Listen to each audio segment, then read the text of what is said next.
ఒక ప్రసిద్ధి చెందిన వ్యక్తి రేడియోలో ఇంటర్వ్యూ చేయబడుతున్నాడు. ఇంటర్వ్యూ చేసే వ్యక్తి అతనిని ముఖాముఖిగా ఆయా విషయాలు అడుగుతూ, ఏదేని మీ స్థానాన్ని ఎవరైనా తీసుకుంటే మీరే విధంగా అనుభూతి చెందుతారు అని అడిగారు. అప్పుడాయన ఒక కథ చెప్పాడు.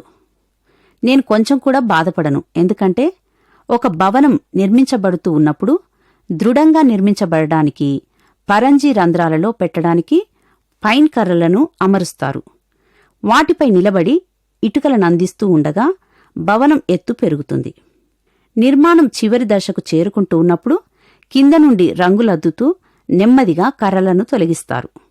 గృహప్రతిష్ఠ రోజుకల్లా ఈ పైన్ కర్రలను ఎవ్వరికీ కనబడకుండా ఇంటి వెనకాల ఉంచుతారు.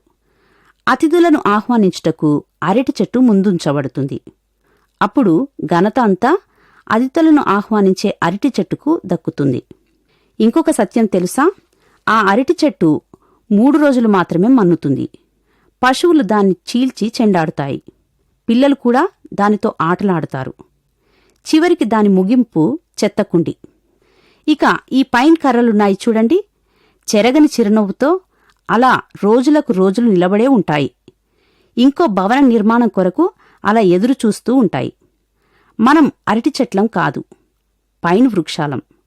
మనం కూడా నన్నెవరూ మెచ్చుకోరు, అసలు నన్నెవరూ గౌరవించరు అని చింతిస్తూ ఉంటాం.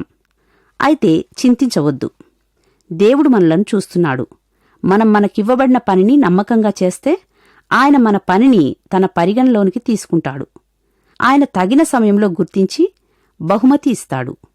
నీవు అరటి చెట్టు కాదు, పైన్ చెట్టు అని గుర్తించుకో. నీ సేవ ఎల్లవేళలా లోకానికి అవసరమని గుర్తుంచుకో. కనుక ప్రశంసా ఘనతలకు ఎదురుచూడకుండా పనిలో ముందుకు సాగిపోతూ దేవుని ప్రేమను కనపరచు.